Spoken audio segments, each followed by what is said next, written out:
गर्मियों के लंबे दिन थे।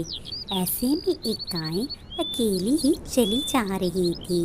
इतने में उसे सामने एक सायादार दरख्त दिखाई दिया तो वो खुद से बोली, आहा, ऐसे भी अभी पूरा दिन पड़ा है।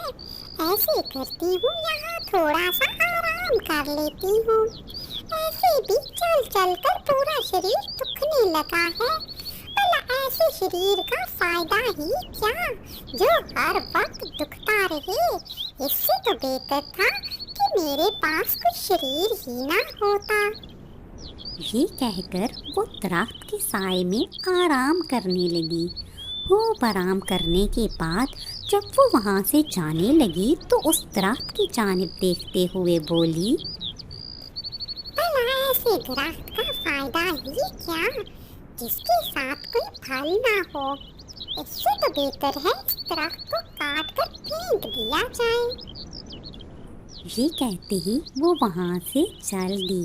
इतने में उसे एक कोने पर सरसब्ज घास दिखाई दी तो वो उस घास को खाने के लिए वहाँ चली गई।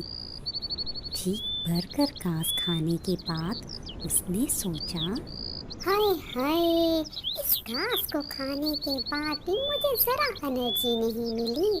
भला ऐसी घास का फायदा ही क्या, जिसको खाने के बाद भी जरा मजा ना आए।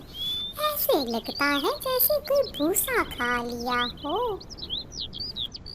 इसी तरह खुद से बातें करते करते उसका हलक सूखने लगा और उसे अपने सामने एक छोटा सा तालाब दिखाई दिया और वो वहाँ पानी पीने के लिए चली गई। फिर उसने वहाँ जाकर जी भर कर पानी पिया। जब उसकी प्यास बुझ गई तो फिर वो बोली, ओहो, इतना गर्म पानी, जरा मजा नहीं आया। मैं तो समझी थी कि तालाब का पानी मीठा होगा और ठंडा होगा, लेकिन ये तो इतना गर्म और खारा पानी है। जरा मजा नहीं आया। मैंने इतना बदमजा पानी अपनी सारी जिंदगी नहीं पिया।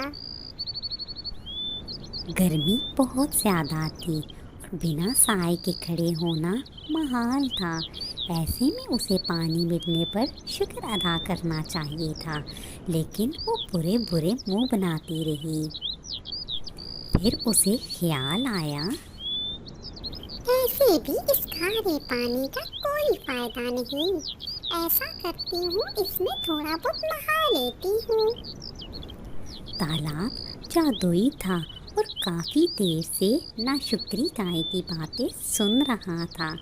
जैसे ही गाय ने तालाब में कदम रखा तो वो उसमें धंसती चली गई और फिर वो ऊपर ना आ सकी। इस कहानी से हमें ये सबक मिलता है कि हमें हर हाल में ऊपर वाले का शुक्र अदा करना चाहिए।